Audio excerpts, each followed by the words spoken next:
வணக்கம். பொதுவாகவே இந்த வெயில் காலத்தில் நிறைய பேருக்கு இந்த சூட்டை கிளப்புறது, அடிவயிறு வலிகள்லாம் வர்றதுக்கான வாய்ப்புகள் இருக்குது.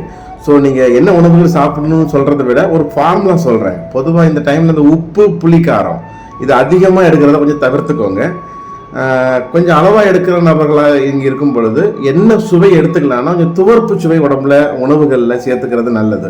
அது கோவக்காய், சுண்டைக்காய், இந்த துவர்ப்பான ஒரு வாழை பூவாக இருக்கும், இல்லை காய்கறிகளை கொஞ்சம் வெள்ளரிக்காய் சாப்பிட்றது, கொஞ்சம் கொய்யா எடுத்துக்கிறது, இந்த மாதிரியான துவர்ப்பு சுவையை கொஞ்சம் உணவுகளை சேர்த்துக்கிறது நல்லது.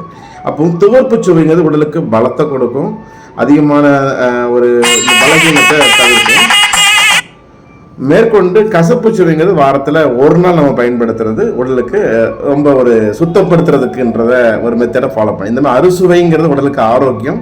இதை ப்ராப்பராக எடுக்கும் பொழுது உடம்புக்கும் ஒரு ஆரோக்கியம் கிடைக்கும், உணவுகளும் நல்ல ஜீரணம் நடக்கும், நம்ம ஆரோக்கியமாக வாழலாம். அன்புடன் டாக்டர் சுந்தர் பரமாத்தலிங்கம், ஜெய்கபிசா ஆயுர்வேதா. நன்றி.